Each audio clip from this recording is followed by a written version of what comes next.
சாத்தான் எந்தவிதத்திலும் குற்றம் சாற்றப்படுத்தாத பரிசுத்த வாழ்க்கை வாழ வேண்டும். நீயோ ஆரோக்கியமான உபதேசத்துக்கேற்றவைகளைப் பேசு.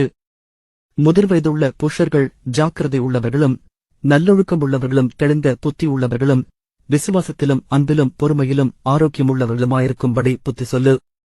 முதிர்வயதுள்ள ஸ்திரீகளும் அப்படியே பரிசுத்ததற்கேற்ற விதமாய் நடக்கிறவர்களும் அவதூறு பண்ணாதவர்களும் மதுபானத்திற்கு அடிமைப்படாதவர்களுமாயிருக்கவும்.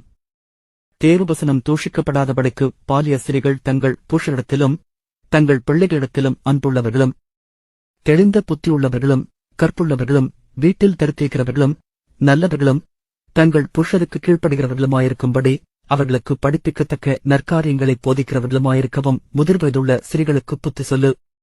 அப்படியே பாரிய புருஷரும் தெளிந்த புத்தியுள்ளவர்களாயிருக்கவும் நீ புத்தி சொல்லி.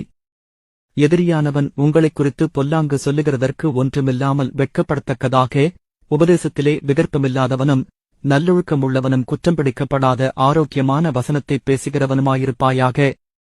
தீத்து 2 அதிகாரம் 1 முதல் 8 வசனங்கள் வரை.